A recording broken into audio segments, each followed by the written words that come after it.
Welcome to the Enterprise Excellence Podcast, where our purpose is to help create a better future. Learn from our world's experts how to improve your organisation sustainably. Learn how to achieve and sustain an excellence journey for yourself, others, and the planet. And I'm your host, Brad Jevons, coming to you from Brisbane, Australia. We are proudly brought to you in association with SA Partners, a world-leading business transformation consultancy.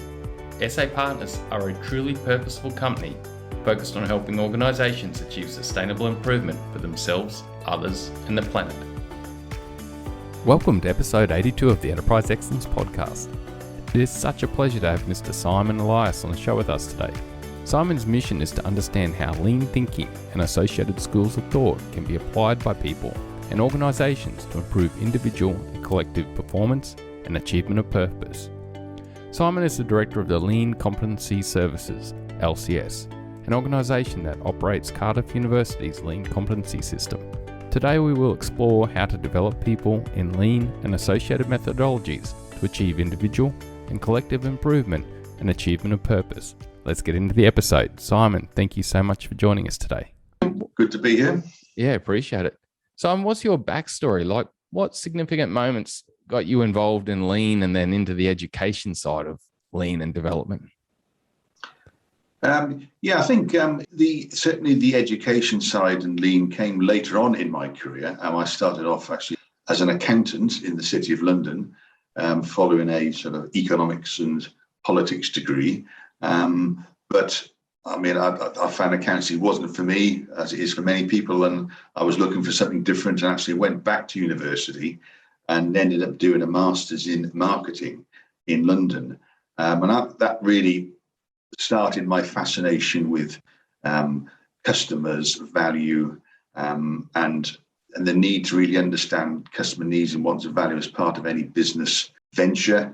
And I think that led me actually towards lean, really, I think, because that is such a core element of lean. And I think for many, it's still the challenge. Do you really understand what customers are? So I worked in industry for 15 years or so in sort of big multinational organizations in the UK, in marketing management roles, research planning roles. And then there came a point, as everyone does in their career, think, well, you know, I need something different. And the value stuff was still part of what I was really interested in. And it's one of these things, a lot of things in life are just serendipity and, you know, happy coincidences. And around the late 1990s, Dan Jones with Peter Hines had created the Lean Enterprise Research Centre at Cardiff, and they were advertising for people to come and do things as they were starting to research lean and apply it. They wanted someone who I think I could have the right skills for, so I thought I wanted a complete change, left industry and joined academia. So that was really got me into lean enterprise excellence, or whatever you want to call it. And that was really the start of a new career. I remember I took a risk, I think, you know, because being in the corporate world was very comfortable, but I needed a bit of a jolt, a bit of stimulation. So that jump was the real change. And in 1997, I joined the Lean Enterprise Research Centre. And it was quite exciting at that time. Obviously, Lean Thinking, the book had come out a few years before. Dan really wanted to set up a centre that was going to explore lean, the boundaries, the challenges, because there were still loads of questions around it then. And getting involved in lots of lean research, exploring its application constraints was a really stimulating time, really. So that's what got me into enterprise excellence and started the journey that I've continued on now. Wow. So, and the one thing that's interesting too is I have a lot of guests on, like Bruce Hamilton. He had a background in some marketing at one stage too, and I had a background in sales and marketing, and other guests have too. It's quite common that when you've come out of that role that's high customer centric, and then to take an interest in lean and this path of enterprise excellence. Yeah, and I think at the time, it was certainly the late 90s, lean was still sort of production operations oriented, and that really constrained it, I think, because people weren't thinking of the customer. They didn't see marketing as part of the sort of whole lean field. I think I brought that element of, you know, let's focus on the value and the customer, and added that to the overall piece, I think. And in fact, ended up, you know, certainly applying. I remember we developed the world's first lean masters at Cardiff with John Bacino, and we ended up developing a service stream for that, because there was the big question in the early 2000s about, how does Lean apply to services? And we ended up applying a lot of Lean service methods, tools, and thinking into the module from a Lean service point of view. So we applied services marketing concepts which readily were transferable to Lean, and that again was an important point, because for me, I appreciated Lean doesn't have a boundary in terms of what's in it, what isn't. So we started bringing in thinking and ideas from other fields of thinking, because they aligned well with the core principles. So that was an important point, I think, as well. But if I haven't had that perspective, I probably wouldn't have pushed for the sort of the marketing stuff be part of the Lean degree course. I think, now, Simon, I think a lot of us know that an excellence journey has to be enterprise-wide or enterprise-focused to actually to stick in many regards, because if it's just the factory and it's just about applying to the factory, it can die because of that. But the thinking that you, Dan, and Peter and others were doing back in 97 through to 2000, that was really unique and really early, the way that you were thinking. Yeah, I think that was definitely an important point in the development of Lean thinking, taking this enterprise perspective, the system perspective, because there was too much of this sort of optimized islands of excellence approach, where you did your little bit, but the rest of it up and downstream wasn't any good. So the net effect was no real impact. So once people realized that, then it changed the game. That, I think, as well as the sort of the human dimension as well, which now we take for granted. But back then, there wasn't really the sort of focus on the people side, which now I think probably leads most things. So that was definitely an important time. What triggered that? Was it just the people that came together at Cardiff at the time, or what was it that triggered the thinking? Well, I mean, obviously it was a research centre, so there were people doing PhDs in Lean, and and that in itself, that method creates inquiry, creates thinking that leads to the sort of solutions and the ideas that advance the body of knowledge. So, I mean, there was one famous PhD study that looked at Lean failure, for example, and then why does Lean fail? And then after the research came out, there was a comfortable list that said it was lack of leadership sponsorship, but the people side, the soft things dominated the list. There was very little. There's nothing like value stream mapping doesn't work. It was all about people and change. So that sort of research was a big wake-up call, and the idea that if you're going to sustain this, you've got to address what we used to call there was that lean iceberg analogy, and all the underwater stuff is all the soft stuff, the engagement, the leadership, the communication.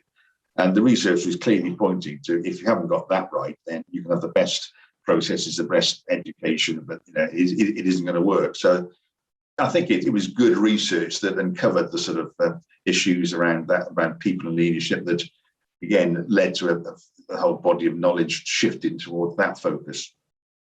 So I know as you guys were drawing on all that academic work and enhancing what you were doing, you were building this LCS system, this learning and competency system for Lean. What were the early goals and mission of LCS? Well, I mean, around the early 2000s, obviously, we created the Lean Masters. We'd created a lot of executive education, sort of one-day courses, introductory Lean, 5-day courses, to get people cooled up. A lot of companies were creating their own training, but there wasn't any framework, no qualification structure around Lean.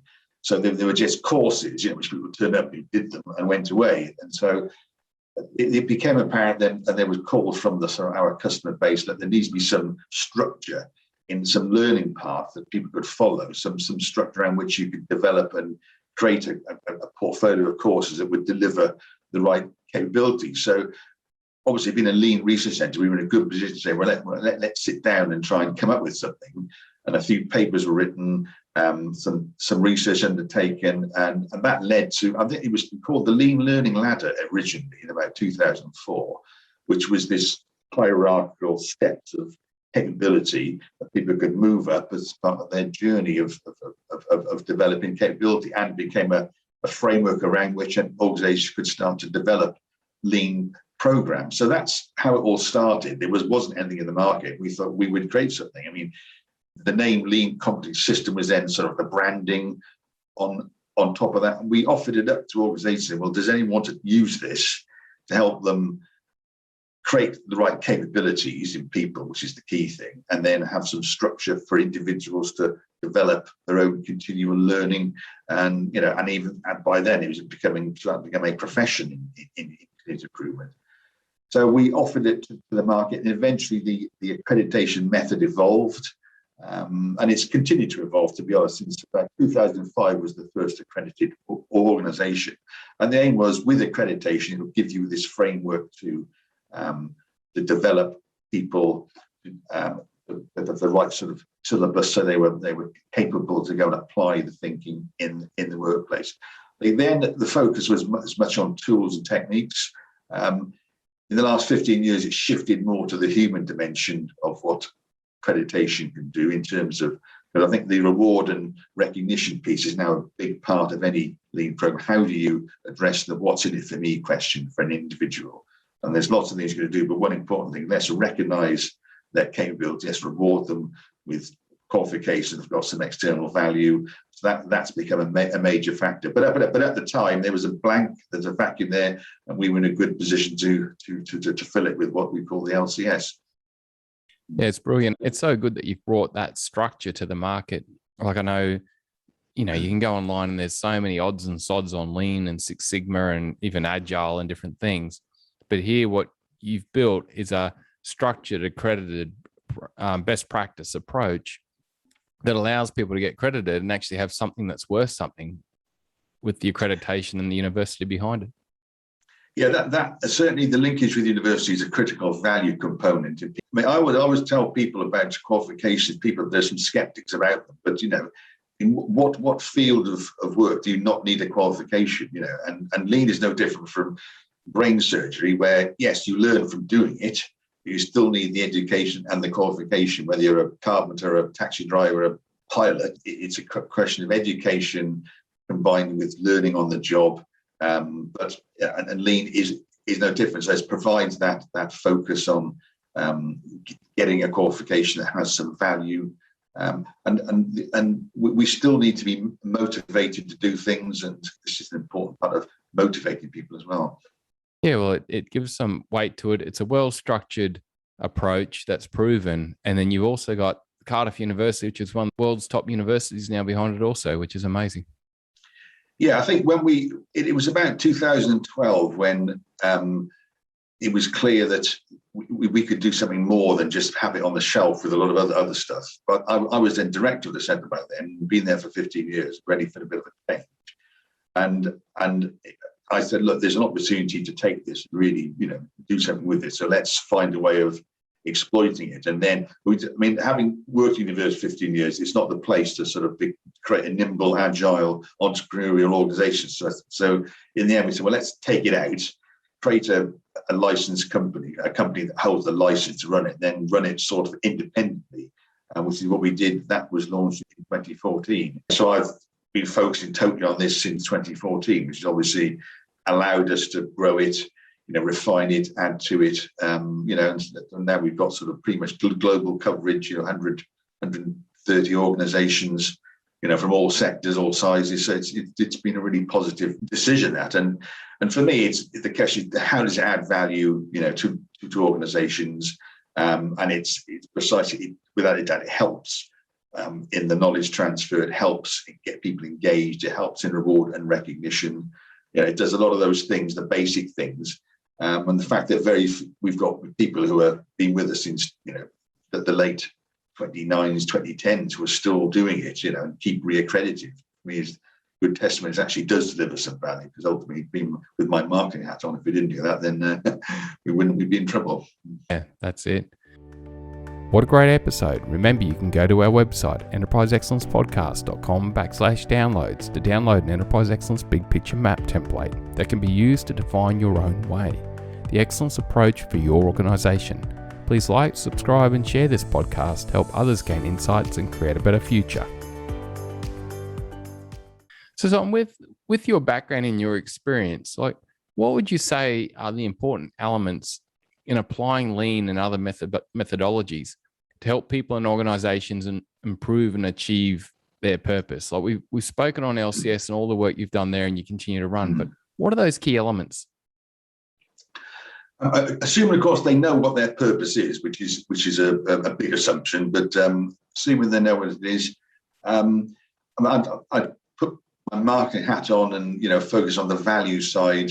First and foremost, if we don't really understand what value is required by whom, and then you're immediately going to be going in the wrong direction. So understanding what value is, and it's a complex thing, value. It's not just goes asking people. It's the famous Henry Ford quote. If I asked people what they wanted, they would say faster horses, and you need a multi-dimensional methodology, whether it's research, intuition, watching lots of studying trends, to understanding what value. And that, for me, is the key thing, whether you're in any organization, but especially a lean organization.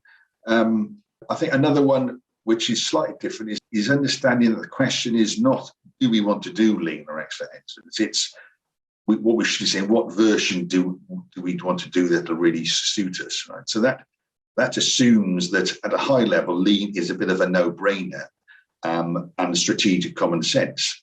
After all, which manager would not want to enhance customer value, improve the flow of its productive activities, improve quality, have an enlightened and engaged workforce? Well, I think that's normal strategic wisdom. The issue is, what method are we going to use to achieve that?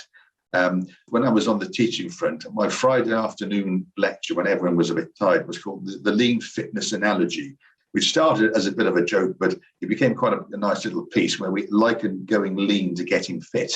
There's a lot of similarities in terms of system perspective, tool selection.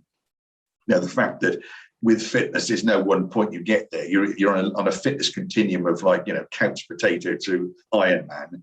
But at no one point you fit. You're just either less fit or more fit. And lean is the same.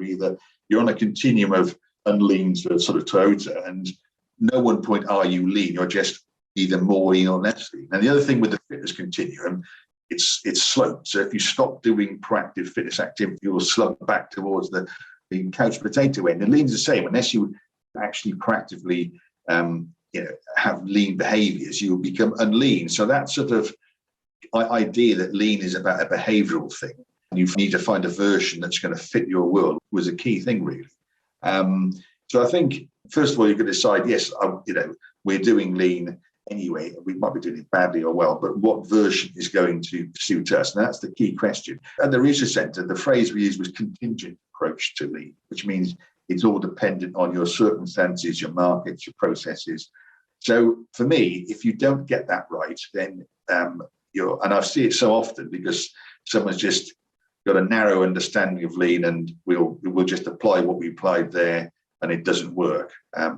In my fitness analogy, it's like you want to run a marathon, but you get someone who's good at Pilates as your trainer, right? It's the wrong model to use to achieve your purpose. So it's matching out your capability and we're getting that right to achieve what you're doing. And fitness, you'll have completely different fitness programs if you're a rugby player, a ballet dancer, a swimmer. And lean is the same. There's some broad principles in fitness that we all will align to, some physical laws of nature. But the issue is not, we don't say fitness doesn't work when we don't get fit. What actually happened was we got the wrong trainer. We used the wrong methodology for our sport. Yeah. Same in lean. It's not that the principles don't work. We just happened to choose the wrong method and applied it in the wrong way. So that contingent approach is a critical part for me. If that's wrong, then you're on a path to failure. And I see that so often because it's just been imposed on people, or some consultant come in and said, this is the model, it works for everyone, and so on. So those, I think, value and choosing the right model are two of the critical ones for getting it right. I mean, people focus, without a doubt, you've got to invest in that side of it as much as anything else in terms of capabilities. I think as well, you've got to tap into some intrinsic motivation.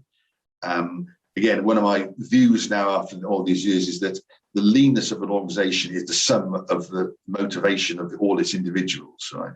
It's not about your strategic plan or your policy deployment or whatever. If everyone is not motivated to want to do it when they come in, then you're not going to get anywhere. So how do you tap into that intrinsic motivation so people want to do this as part of their day job? Yeah, so those are probably the key things. The value side, get the right version from you, and then make sure that people are capable and ready to do it, because they're the people who are going to create the improvement at the end of the day. Yeah, it's neat. So it's really that, create that purpose or find that motivator, get that absolute customer focus, whether it be find what they value or experiment to understand what they could value.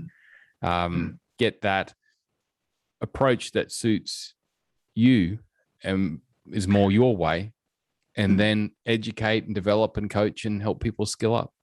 Yeah.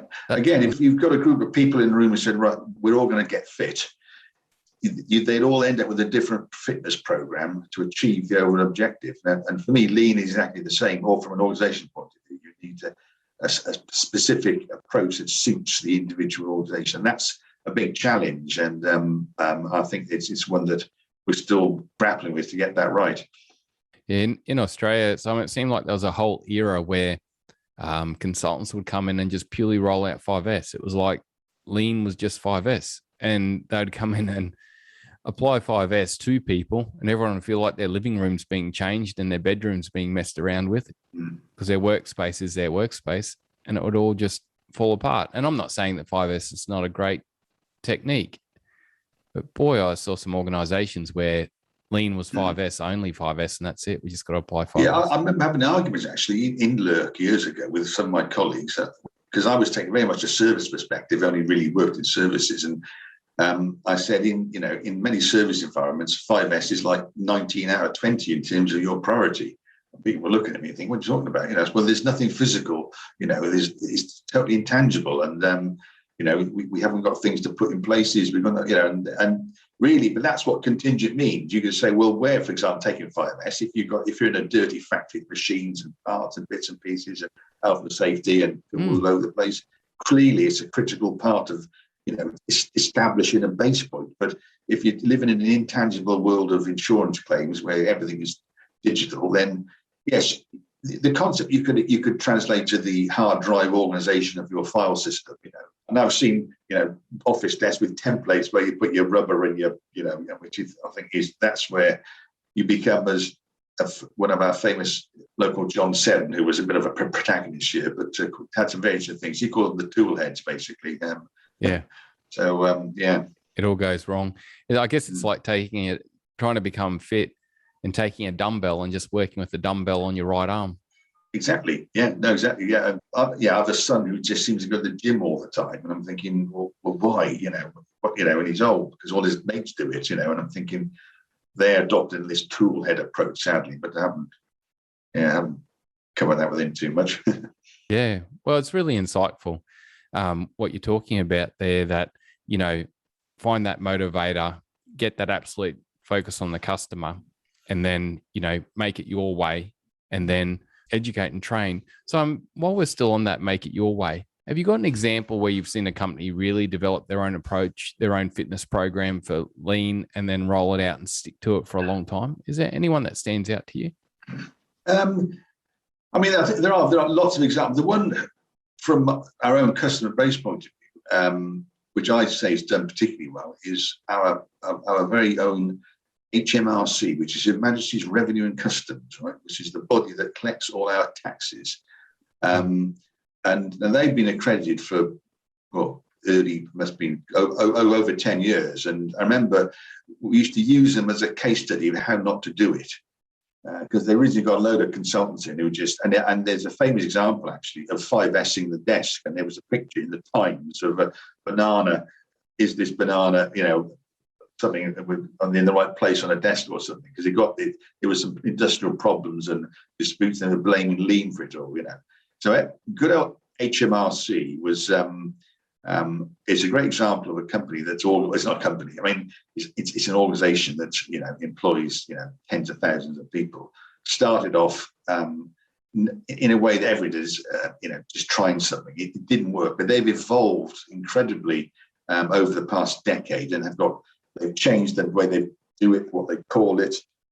But the point is, it's sustained and it's evolved in a way that it's now become, I think, part of the culture. I think their version of this, but then they've tailored it, worked out what works for them in their environment of tax collection, and And even they've understood that you can't apply the private market ideas of Lean, because Lean is largely a private market. It's a private capitalist paradigm of competitiveness. You can't apply that in a public service organisation, and the notion that they don't have a customer and a value that, and the idea of private value is less relevant, and the idea of public value is more relevant, where the individual is not the arbiter of quality and value, it's the collective. So once you start taking that perspective, it's the collective, then you get into the Michael Moore stuff about public value. They've adopted more of that sort of approach, I think. And they don't have customers, they have what someone called obligatees, right? You've got no choice, you just got to stump up and pay your tax. But then you don't organise your system as if you were serving private customers, because a lot of organisations put enormous resource in that because they've got choice, but taxpayers haven't got choice. So they've evolved their whole method and system, and it's still going strong, and they're adapting it still. They're still accredited, using accreditation as part of the levers. So an unusual one. I mean, not the most popular organisation. You can imagine that people expect their taxes, but and if you think from a value point of view, a decade ago they employed like 130,000 people. Now they employ about 60, 70,000, but they've take double the taxation than they did 10 years ago, which is what Lean's all about, exactly more value with fewer resources. So that's an interesting case. Probably wouldn't come out of most people's list. They'd choose about Amazon or something like that, but I'll stick with good old HMRC. Yeah, it's good. It's good.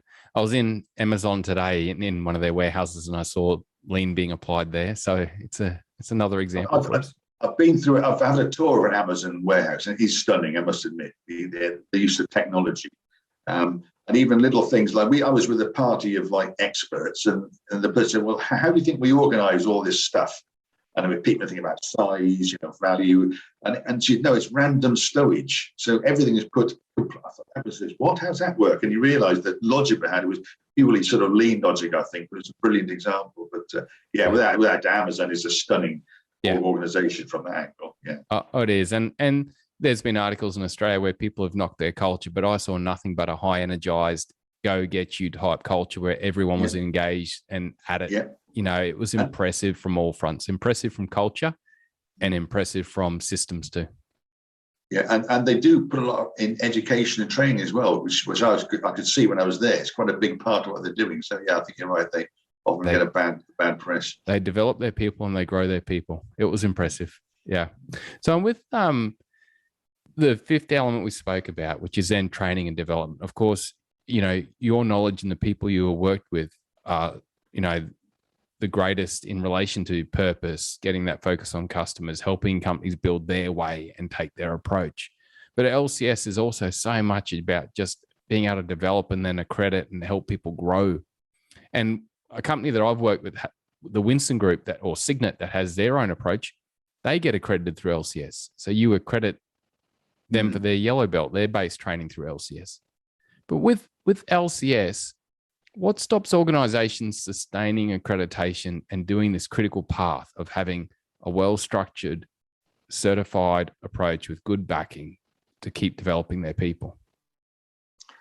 Yeah, I think it's like a lot of the barriers. It comes down to leadership, constancy of purpose, having having a method that you stick to. But there's some small things like high management turnover is a big, I find over the years, is a big problem because everything's invested in one person. This is at the early stage of development, I think, and when that person leaves, the whole thing often falls down, especially if it's a senior person. So it's not having an embedded, integrated approach where Lean is not just a project, it's part of the way we're doing things. So that sort of broad organizational cultural dimension is always there. I think leadership, sponsorship, middle management buy-in, how narrow is their definition of Lean? Really, that's the other thing. I mean, you've got to have a very broad definition of Lean to make sure that it can apply to your world. As I said, you need to be able to create this contingent approach. But I think it's a lack of that strategic commitment to Lean is the way we do things around here, or whatever you're going to call it, enterprise excellence, operation excellence, Lean Six Sigma, continuous improvement, service improvement, and where it's just seen as something we'll try for a short period of time, and if it doesn't work, we'll move on. Then that obviously anything connected to whether accreditation isn't going to work. At a more organisational level, we've been through a period of a big centralised sort of centre of excellence type approach, which then dictates what happens to the rest of the organisation. Those tend not to work in the long term. You may need them to start off, but you need to move to a devolved approach as soon as possible, devolving as much responsibility and autonomy to the particular areas where they're used is, I think, a key part for sustainability. It means things are more relevant, people have more control, it'll be more immediate, the impact, and you won't have the sort of head office telling us what to do type of syndrome. But there's a balance of having some central point that, gets standards in place and material and can help out and coach and everything. But it's having a devolved approach to training is important, I think. That's an important part of sustaining an accredited setup as well. Yeah, I could see, especially with the accreditation and the university backing as well, there's a lot of reward and positivity out of that with what people can achieve and sustain. Like what can organizations do to avoid this, would you say, Simon? What have you seen anyone really take an approach to avoid what you just said? Well, I think the reward and recognition piece is important. You've got to, the organizations that do it well have, for example, they have like award ceremonies and there's one big bank that the chief operating officer comes down every 6 months, and there's a big, session where people get presented with things. They did little speeches and case studies of what they did, and there's photos for the newsletter, and they make a big deal of what people have achieved, and that you can see the enthusiasm in the staff and the sort of the sense of I've done something here that's personally satisfying. It's little things like that, and that's the symptom of an organisation that's taking it seriously, that's got the right senior management buying, and feels it's important to celebrate success. Clearly you need to have the right syllabus, if you like. It's got to be your whole, whatever training program you've got, has got to be moulded and fashioned around what you need. That's probably a critical thing. You can't. One thing about the LCS system is that we'll bend around the organisation's needs as much as they've got to bend around the framework. So you only train and you only provide material and topics that are relevant to your world. And the system is flexible to allow that, because otherwise you've got the waste of training that's not required, if you like. So it's having that highly moulded training that is actually right for your world and your people. I think then you've got to have the permissive environment where people can go and actually apply the stuff. Because it's one thing having a great training program and great topics, but have they got permission to experiment? That's because that's what they're doing, to apply the knowledge they've learned in the workplace to create a business benefit, improve a process, solve a problem, remove waste. And then when they fail, is that seen as a problem? Because I think I would argue that failure is the greatest opportunity for improvement. That's where you learn. So that you've got to have that permissive environment where people are empowered to try things, fail, and learn from that, but not be punished from it. And it's part of their job description, all this sort of stuff. So it's not seen as an extra 10% on top of the 100% of your job. It's going to be integrated into what you do, really. So that's a key thing. And once the training then links into doing, and you're creating business benefits, then you're more likely to sustain it. And I've got one big American healthcare insurer who's accredited, and they've got a fantastic system where if you want to do any improvement, you've got to have a metric that says this is what I'm going to produce. Now, I'm not a fan of having metric on everything, but there's a clear impact for the organisation that gives it some certainty that this is working, it's creating some return. So you've got to think about those things as well. But the permissive environment to do it is a big one, because that's cultural. It's about empowered people to allow them to experiment and try things, and sometimes fail. Yeah. So I can really hear the two key elements there, which is bringing that reward and recognition into the training, the certification, and making it a real event. Someone achieving that, not just, with the benefit of having the proper accreditation behind it, the university behind it, but also that this is a big deal in our organization and we're going to really put the time into recognizing it. And then having that openness and autonomy to enable people to actually improve after that and apply the learning and move forward. Yeah, I mean, the key thing when we set up the system was that to gain a certificate at all levels, apart from 1A awareness, you have to go and produce some sort of project of implementation. So you've got to have done something in the workplace as part of your assessment, and that's the key thing, because obviously you would want that to be then an ongoing activity, but it puts the signal that you've got to actually apply it. And as I said earlier, whether you're a taxi driver or a brain surgeon or a pilot, your learning comes from doing it. And certainly the next flight I get on, if I get it, I don't want to know how many books the pilot's read on flying. I want to know how many times he's taken off and landed. It's just the same with Lean. You've got to get people in there and doing it. That's where the real learning comes in. Yes, you then upskill yourself and continue to develop, but practice is the key learning opportunity. And we try to create a system that really, encourages the practice, really. Yeah, a practicing Lean professional, just like a practicing accountant. Yeah, neat. Simon, with the podcast now, we do a 2-minute tip section, which would, for guests who are after a short, sharp bit of knowledge, which our world is about a lot now. But what would be your enterprise excellence 2-minute tip in your area of expertise? I think, based on what I said, focus on the people dimension is a critical thing.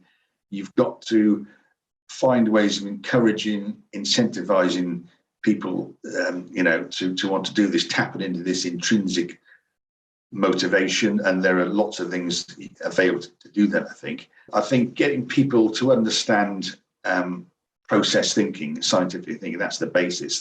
Everything is based on process thinking. As Deming said, if you don't see what you do as a process, you don't know what you're doing, and that's the big barrier. A lot of people don't think process is for them, it's for the people in the call center or on the factory floor. But for the manager, you've got to adopt process thinking. And it's about scientific thinking, becoming a learning organization as well, one that facilitates the learning of its members and then continue to transform itself. For me, this is the basis of which it all starts and sustains. Yes, you've got to have the right capabilities and the skills and customer focus and value, but it's that people dimension, process thinking, scientific thinking, and becoming that learning organization. For me, that's concentrate on that first, because that will be the base in which everything else will be successful, I think. That's really neat. So you've got create that people-focused learning organization where people are safe to experiment, test, and learn, and then build in the learning and education with the accreditation behind it and the ability to really have some real reward and recognition based on people getting certified. Yeah. And then continue to apply. That's powerful. Yeah. Yeah, and I always go back to my early academic career, things like Maslow, the hierarchy of needs, right? That is as old as the hills, but as relevant in this as, we're still, as humans, very subject to that sort of model. This is pure Maslow stuff. This is self-esteem, self-actualization. So it's thinking about motivation of people to do this. And that's where I'm certainly, after 20 plus years of it, that's where my focus is now, get to the people. And then you're halfway there. Yeah, it's neat. And so what's been a recent insight and learning for you? Like, what's been something that you've come across recently that's really stopped you and been a new learning? I think probably not surprisingly, the pandemic has been interesting to watch, and to observe what's happened, because I obviously interact with my customer base on a regular basis, and what I've seen is actually the pandemic has been a great source of innovation in many ways. And I think you've got two groups. You've got the sort of the half full and the half empty brigades, and there are some people who have done incredibly well because, as the saying goes, necessity is the mother of invention, and actually it's forced an awful lot of innovation. Now, you often find this with crises, that people are forced to rethink what they're doing because they've got an existential threat, and actually start to innovate. Now, so it is sectorally dependent. Some sectors, in hospitality, you can't really do much, but people halfway in between. Some people sort of panicked and shut up shop. Others thinking, right, how can we innovate? So I'm seeing, I had a meeting yesterday with a Dutch customer, and they had a fantastic time and then innovated completely on what they were doing, forced by the pandemic. So that's been interesting. In some ways, it's not, I think in the book, Lean Thinking, Womack and Jones say, if you haven't got a crisis, then create one, right? Because you need some spur, some burning platform to really make you innovate and think differently. So that's been an interesting insight that whilst, yes, there's a lot of negatives around the pandemic, I'm sure there's a book of case studies of, successes of the pandemic waiting for someone to write. And it comes down to, how can we tap into that in the normal circumstances when we just haven't got the crisis? Can we somehow, in sort of light the fuse of that innovation streak and create things in normal? Maybe that's impossible. It's the whole nature of crisis that does force you to do that. It's and you need that existential threat to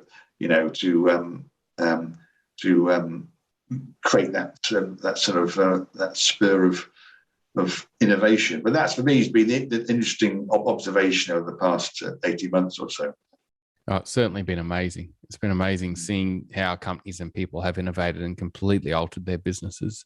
Many I know have come back just as strong, if not stronger. It's unbelievable. Well, I think so. Yeah, I think that's going to be the case. I think it's a question of capturing the learning and not going backwards. The improvements and sustaining them on. I think that's going to be the key thing. Yeah, reflecting and learning from what we've just been through to then keep that good stuff going. Mm-hmm. Simon, how can people reach out to you and get engaged with LCS? What's the best way? Well, I think the usual. We've got a website with lots of stuff on it, and things you can click and download and watch videos. And obviously, there's an email contact there. Plus, we've got all the social media platforms going now, where whether it's Twitter, whether it's LinkedIn, whether it's Facebook, we've got multiplicity of channels for people to come in. But I think it's a good old-fashioned contact form. I found that you've got a contact form. You can say, put something on it, ask a question, and I get loads of those. They're quite a handy way of reaching out to people and addressing queries or whatever. But yeah, always open to ideas, and that's the one thing where there's no limits. It's a bit like we started using the phrase open source lean a couple of years ago, which is a word that Bob Emiliani, US professor, used. Because the idea is that lean, a bit like IT, where a lot of IT program systems, they're open source, where the community actually is the developer, and it's all pushed upwards into the great body of knowledge. Now, I think that's what's happening to lean. It's not about, you've got lots of camps who, the Womack and Jones camp, the Six Sigma camp, but what I see is that people are adding things to the body of knowledge that fit to the broad principles. And then in that way, lean is being driven by the community, and it's a bottom-up development. So for me, that's I'm very positive about people coming up with new ideas which fit into the overall structure and add to the body of knowledge in this open source sense. So that's, I think, anyone who's got an idea, push it forward, and we'll add it to our whole list of things that could be included in a lean program. So that's something I'm keen to keep going. Come up with ideas. This will work. That'll work. Yeah. Yeah, that's brilliant. Well, Simon, thank you for everything you have done and everything you will continue to do. And thanks for helping us create a better future, mate. I really appreciate it. Been fun, enjoyable. Thanks a lot. Thanks, Simon. What a great episode. Remember, you can go to our website, enterpriseexcellencepodcast.com/downloads to download an Enterprise Excellence Big Picture Map template that can be used to define your own way, the excellence approach for your organisation. Please like, subscribe and share this podcast to help others gain insights and create a better future. There were two key takeaways for me from this episode. Firstly, find your own approach. Every organisation is different. Applying a one-size-fits-all approach to lean or enterprise excellence is crazy. An organisation that takes the time to understand themselves, research best practices in enterprise excellence, and then develop their own way has more chance of achieving and sustaining an excellence journey. It is your journey, not someone else's. You can adapt it totally to suit your organisation, and you are less likely to hear those dreaded words, "That won't work here." My second key takeaway is reward and recognition of team members' development. So many studies are being conducted around habit change. All of them identify reward as a key ingredient of success. Establishing a system of training that is certified, takes effort to achieve, and is presented in a celebratory way is a great approach to achieving ongoing success and outcomes. Employees who have been trained in your approach, certified through one of the world's leading bodies and universities, with certificates presented to them in an event by senior leaders, are highly likely to go out and apply their learning. They feel special, they're motivated, and their confidence builds to adapt and make things happen with their new learnings. Thanks again for your time and knowledge, Simon. Thanks for helping us create a better future. Bye for now.